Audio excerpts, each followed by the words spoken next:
I once was a victim, but now I'm proud to say I'm a strong survivor. For 6 consecutive days, I was abused in the most sick, twisted, and heinous ways possible by a man who claimed to love me.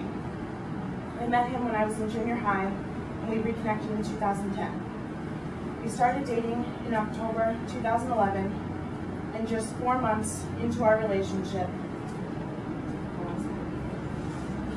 he started serving a year sentence in jail.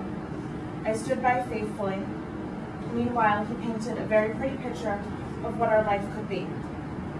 He promised me only the best, as the sky was the limit for us.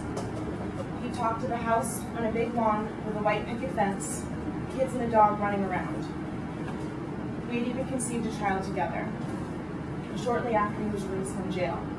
A few weeks later, I had had a miscarriage. I believe we had potential to be the one couple people would look at in which they were us. That all changed last summer when he suddenly felt the need to drag me into his cesspool of a lifestyle. It all started with him accusing me of being unfaithful when he was in jail. He didn't believe that I only had eyes for him. His verbal abuse escalated into physical abuse before I even knew it. I was hit across my face by the back of his hand on numerous occasions, pulled back into his car by my hair, and belittled over and over. I couldn't wrap my head around what was happening. I couldn't imagine things getting worse than my abuser could.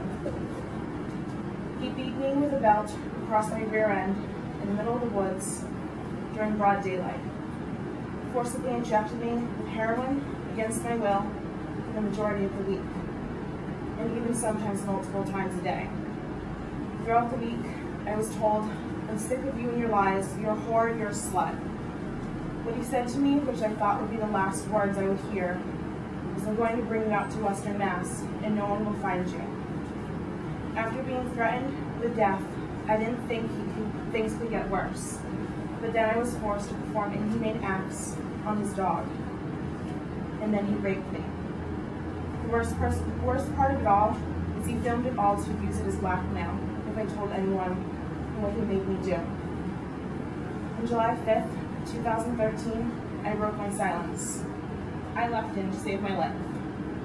I left him because I respected myself. I am 383 days free of abuse. I have felt hopeless, destroyed, unlovable, and tainted, but I have remained resilient every day. I am a good person with a heart of gold, and I now know I am not to blame for these horrific acts of pure evil. I have since connected with survivors around the country through an organization by the name of Break the Silence Against Domestic Violence. I have found women who understand me on a deeper level.